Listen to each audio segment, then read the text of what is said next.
In today's video, I'm going to teach you how to hide hidden groups in Notion.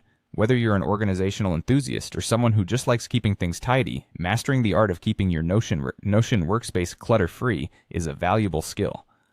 So, let's dive right into it. First things first, you'll need to have your database open in Board View. If you're unfamiliar, the Board View gives you a streamlined perspective of your information, organizing it into distinct columns.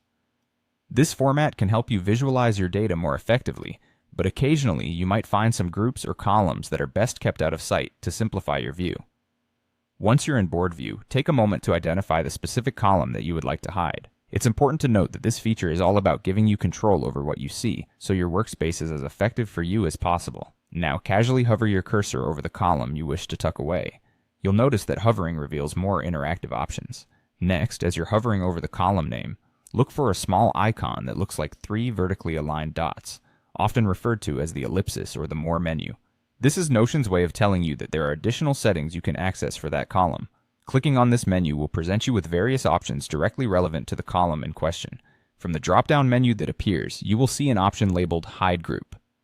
By selecting this, you're instructing Notion to temporarily remove the column from your visible board view. It's as simple as a single click, and once you've done this, you'll notice that the column disappears from view, allowing for a more streamlined and less cluttered workspace. This process is reversible, so if at any point you need to bring the hidden group back, you can easily do so by navigating to your board settings and managing the hidden columns from there.